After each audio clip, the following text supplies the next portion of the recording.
Gather round while I tell you a story that's old and resolve you a mystery that's never been told. How the Irish crown jewels were wafted away and nobody knows where they went to this day. Some said they were stolen for personal gain, yet others said, no, it was men of Sinn Féin to show up the British, the government and crown, and the vice ring of Nancy's in old Dublin town. Still others said it was the Unionists to blame and Carson who'd ruined and stained Oscar's name because of government plans for concealing home rule. They found an old Mary to use as a tool. In 1907, the medieval tower was home to some queers and a terrible shower. They spent their time groping in each other's knickers. And Dublin's chief groper was Sir Arthur Vickers. I love my job. I'm the Ulster King of Arms. The Minister for Ireland saw my charms. I could fashion ceremonials to impress these poor colonials, fill the Irish peasants with alarm. I'm dusting the sausages on the table. These are my pretty, oh so very pretty jewels. Nothing but emeralds on the star, with sparklers, they're Brazilian. Together worth $1 million. They'd buy an awful lot of caviar. And here is the badge of the master of the order. More lovely emeralds round the border, and rubies in the centre, hiding here where none can enter, save from any murderous marauder. Oh, see how they grow, laid in a row, see how they shine, and they're mine, all mine. Not so fast, my fine feathered fairy. Your pride is coming before a fall. When I am through with you, they'll make a splendid haul, and payment for the years at your beck and call. As the Dublin Herald, your junior, my red status so much punier. All these years you made me strip you, forced me, oh, the shame, to whip you. I didn't enjoy it at all. A royal visit! The king is coming, his gracious madge. I'll parade in my finery, wear my badge. I'll have a senseless ritual that I can expound. I'll try to make it fit you all and order everyone around. The jewels, like the jewels, all there to see. Everyone's really looking at me. Now these years will pay off, fluttering the fairies in Dublin Castle. There are so many dancing in a daisy chain, tied up in the cellars. The dungeons finally have a use again. Sodom and Begorra! I love my heraldry, my precious jewels, my lovely castle with its lovely walls and lovely dungeons. I have wormed my way in by introducing fresh blood, pretty innocent country boys, dazzled by the spectacle and by the odd half-crown. I have sounded out the police. There's fine upstanding men in the Dublin Metropolitan Police. Upstanding in everywhere and very obliging. The best of boys and men I reward by taking them across the Irish Sea to Lord Ronald Gore in London. That's me in a beard. Gore, son of the Duke of Sutherland, sisters married dukes and royalty, I move in the highest circles in that other land. Lord Gore is a generous man to me and to them, and thus I shall advance through homosexual vice rings which form concentric circles. Frank slinks up behind Vickers, clutches him seductively. You look so ravishing in your uniform. I could never resist a man in uniform. Come, have another. Drink deep, drink deep. Soon I'll have him fast asleep. My dear, you're looking quite worn out. You're working far too hard. You'll wear yourself to pieces if you're not on your guard. Won't you have a little lie down? I want to dance. I want to dance. Later, I'll give you a little tie down. They dance a few steps together before Frank lays him down on the floor gently. The villain music again. Sleep well, my pretty. Now I can rob you of your most precious burden. He reaches into Vickers' pocket. Vickers responds in his sleep to the groping. Frank produces in triumph Your keys. I will not steal the jewels now. I need an alibi. I will get the keys copied, give them to my sidekick, Richard Gorges. I knew him in the Boer War. We were both cashiered from the army, but Gorges is far worse than me. He raped a little drummer boy,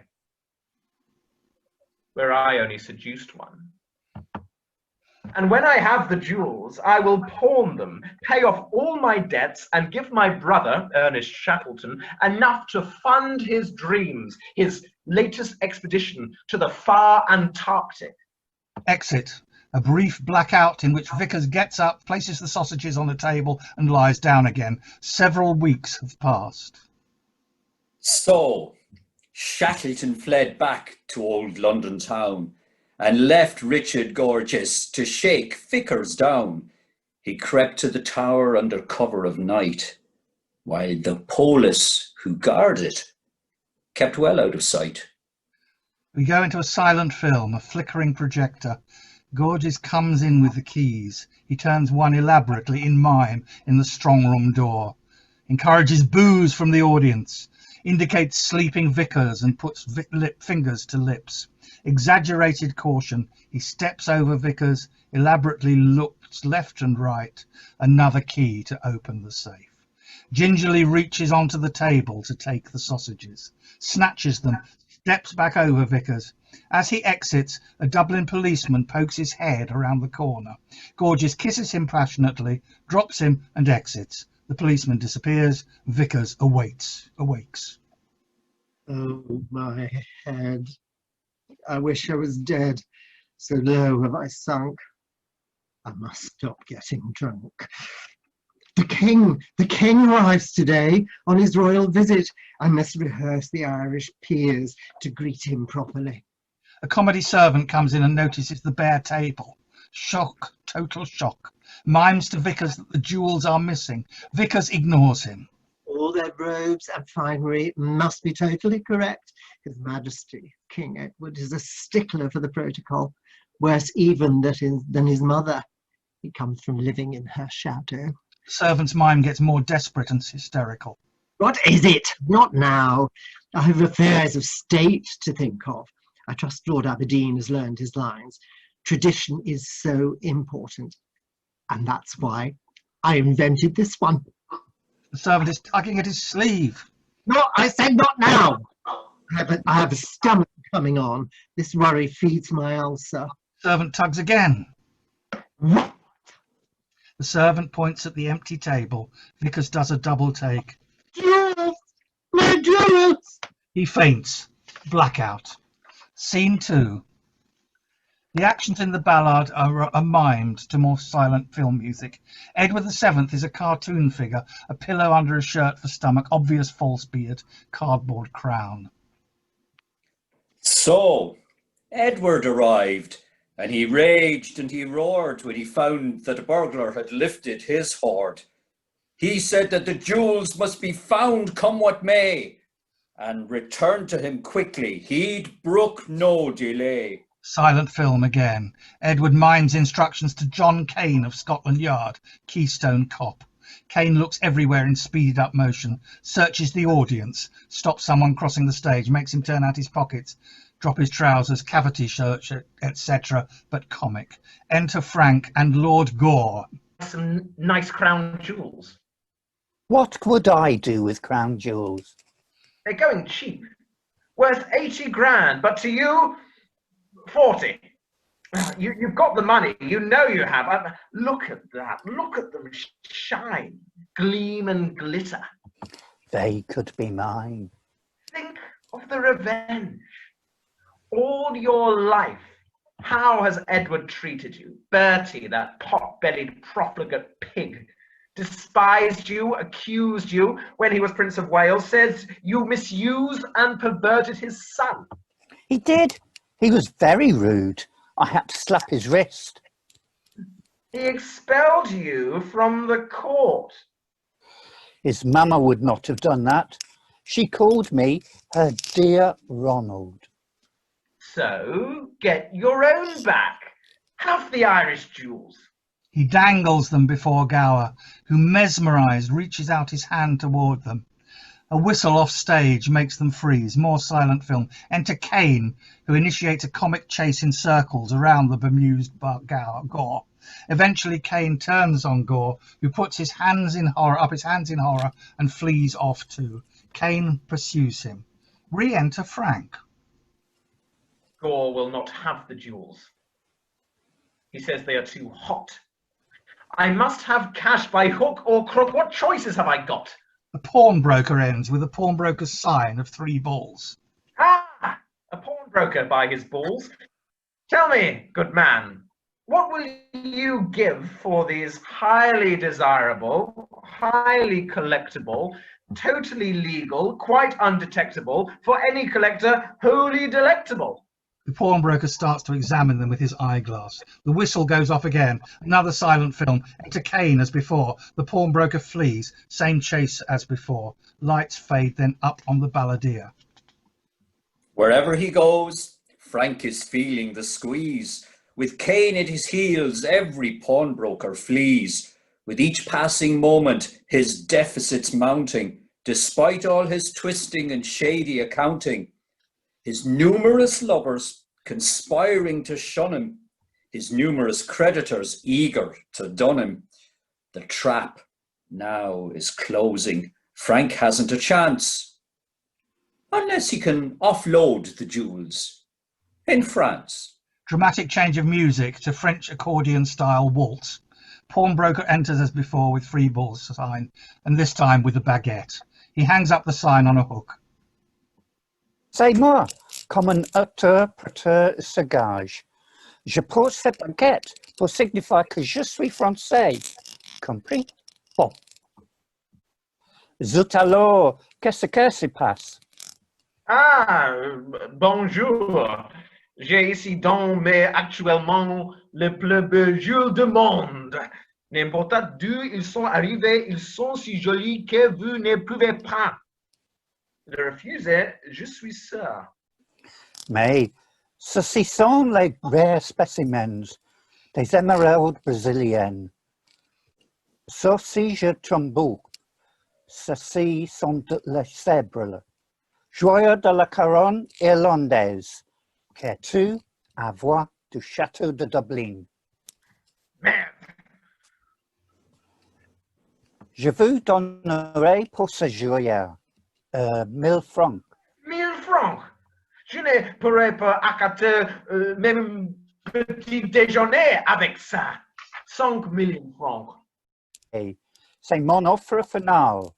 C'est à pourtant où la laisser. Je le prends enfin, aux conditions que vous ne casserez une pièce. Le joyau jusqu'à 31. Entendu? They are about to shake hands, but there's another whistle off stage. Silent film again. Kane enters, chases Frank, who throws the sausages to the pawnbroker. Kane follows the sausages, which are thrown back. The characters freeze. The lights change from silent film. Sudden change of music to funeral procession. Enter Robert Ross, pulling a cart, on which is a large teddy bear laid on top of a rich velvet cloth. It is the corpse of Oscar Wilde. I cleared up Oscar's debts, insolvency discharged. I have cleared Oscar's name a bit. The opera of Salome is decadent, but opera itself is quite respectable, especially in German. And it helps to pay the bills. No more the obscurity of a suburban grave. Enterrement de sixième classe. You are going now where you belong, to Père Lachaise, among the literary immortals, Chopin, Molière, and La Fontaine, Bizet, Balzac, Beaumarchais. And now, in Division 89 on the Avenue Carrette, Oscar Wilde. No Bosie here today. Oscar is all mine now, and soon we'll have a fine memorial. Not long, Oscar. Soon you can sleep in peace. An abrupt change to silent film music again. The chase unfreezes, continues around Ross and Oscar. The sausages continue to change hands back and forth. As Kane finally collars Frank, he slips the sausages to Ross, who double takes the audience and then slides them under the bear. Lights change back from silent film music. Music changes to funereal again. Ross slowly pushes the cart past the pawnbroker, Frank and Kane, who take off their hats and bow their heads in respect. Break of mood as Ross exits. All right, where are they? Where are what? The jewels, the royal jewels. Which jewels might those be? You know the jewels I mean. The Irish crown jewels stolen in Dublin Castle 2 years ago.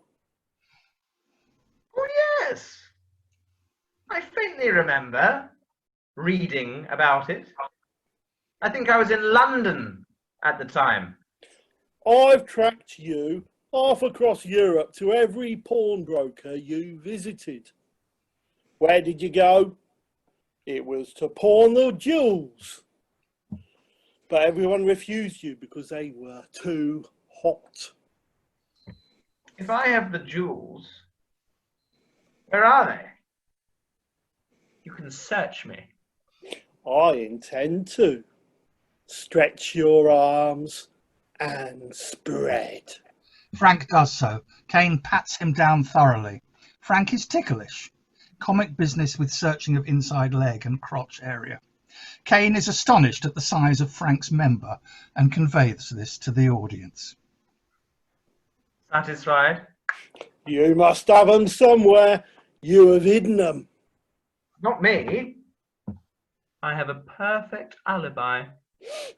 Frank Shackleton, I arrest you on suspicion of robbery. I am innocent. I never stole the jewels. I was in London. Ask my friends. Ask Lord Ronald Gore.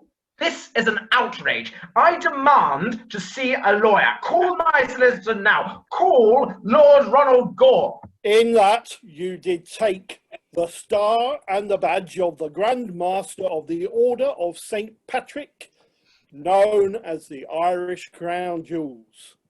I must warn you that anything you say may be taken down and used against you.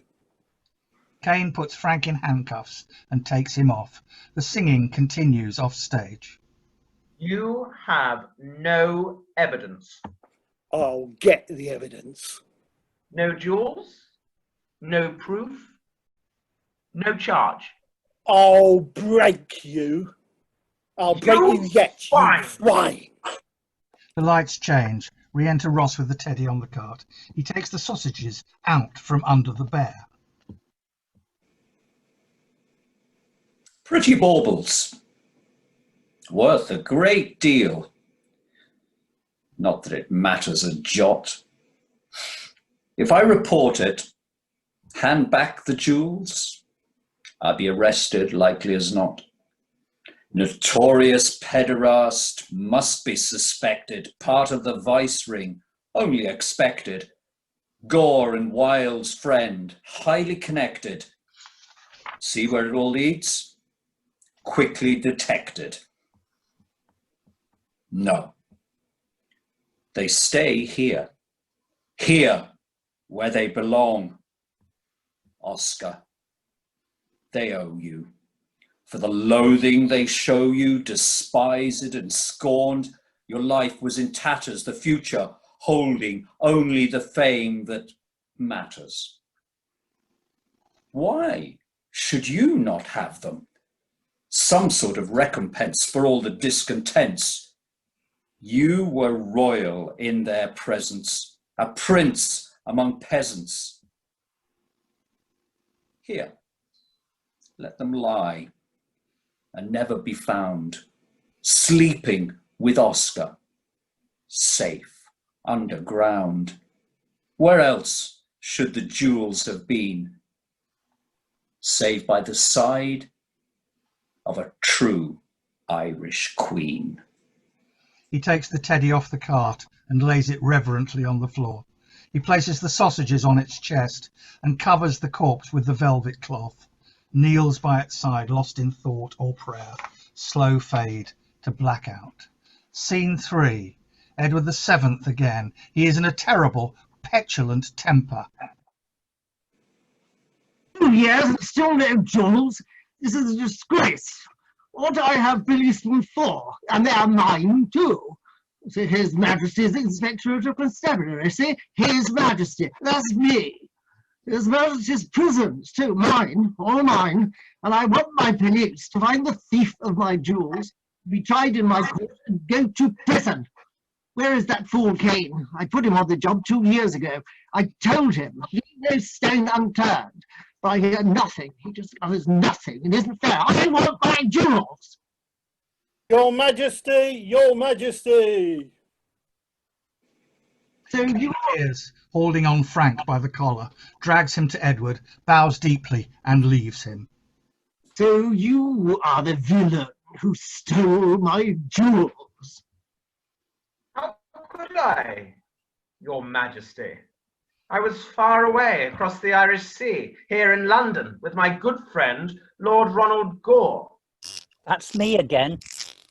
You stayed with that notorious sodomite? How dare you? I am not a sodomite.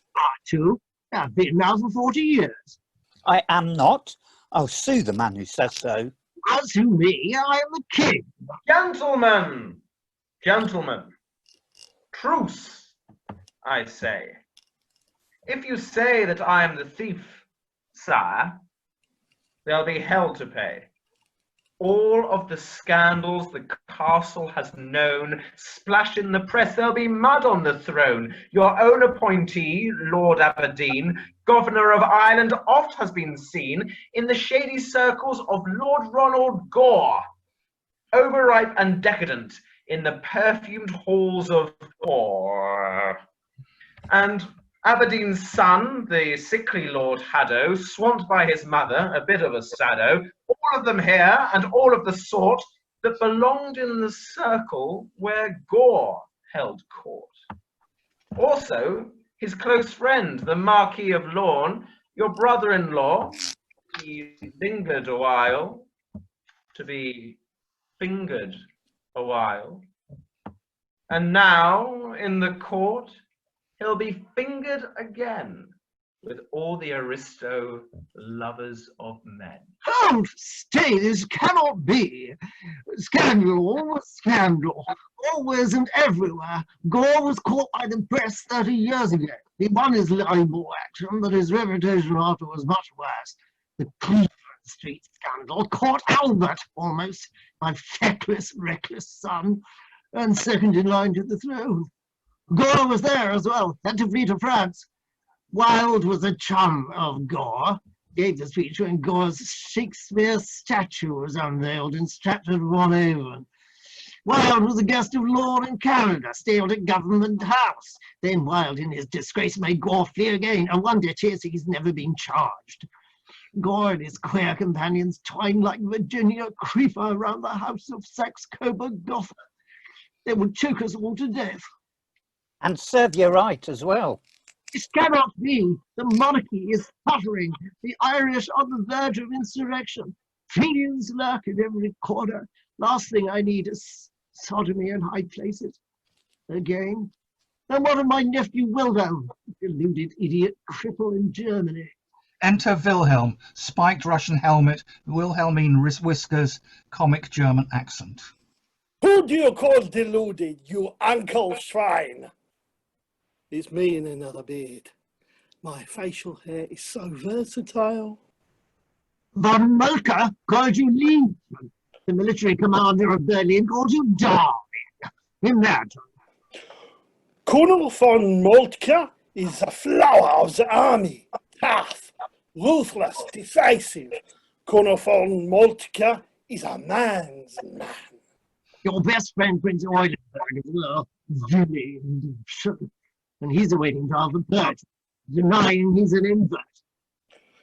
Donald Blitzen, that verdammte Magnus Hirschfeld, nasty blackmail. Outed Eulenberg in court. These homosexual agitators are the allerletzte. Allerletzte. The pits. German was my first language, you know. People said you were a dictator and in the grip of homosexuals. In more ways than one. Scheiße. Wer zur Hölle bist du? Who the hell are you?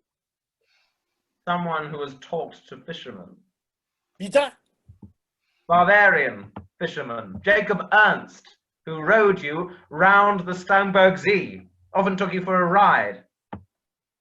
How do you know? We are everywhere. I mean, nein. We were only good friends. The Kaiser and the fisherman, just good friends. Son. And what about you? Now the whole of Großbritannien will know your family is full of Mary Janes. Mary Ann's, actually. Or whatever. Call them Mary Poppins for all I care. Oh, anachronism. Anachronism. All Europe will know of your sexy secrets.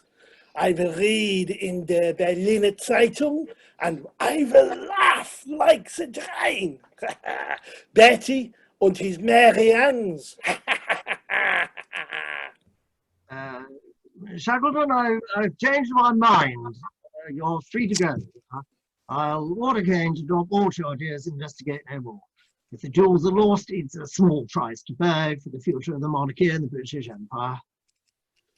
Land of hope and glory, mother of the free, how shall we extol thee, who are born of thee? That's my song, you know. Benson wrote it for me. Your Majesty, perhaps a little douceur in exchange for keeping quiet? Blackmail? Hush, money. Don't put your luck, sonny. Be off with you. General lights fade. Spotlight on the balladeer. The jewels turned men into fools. You mock at your peril any Uranian, without any pity, he'll rifle your kitty, and it too may meet with a fate subterranean. So, thus ends this tale of a jewel-lifting crime, which set the world buzzing with tales at the time. For all of the gossip, they've never been found. They might as well lie in a hole in the ground. The whale like King Edward soon passed away. Poor Vickers was shot by the Kerry IRA. Frank swindled Lord Gore for all that he'd got and served 15 months for the dastardly flot. Frank is buried in Chichester under a false name. On his tombstone it says, he lived for others. Gorgeous, the man who actually stole the jewels, shot a policeman in 1915 but got off with 12 years. He threw himself under a train at Edgware Road in the 1950s. One member of his family commented, well, if he was going to kill himself, the least he could have done was use a decent address like South Kensington. So, when you're in Paris, go see Père Lachaise and visit the tomb where Wilde lies these days.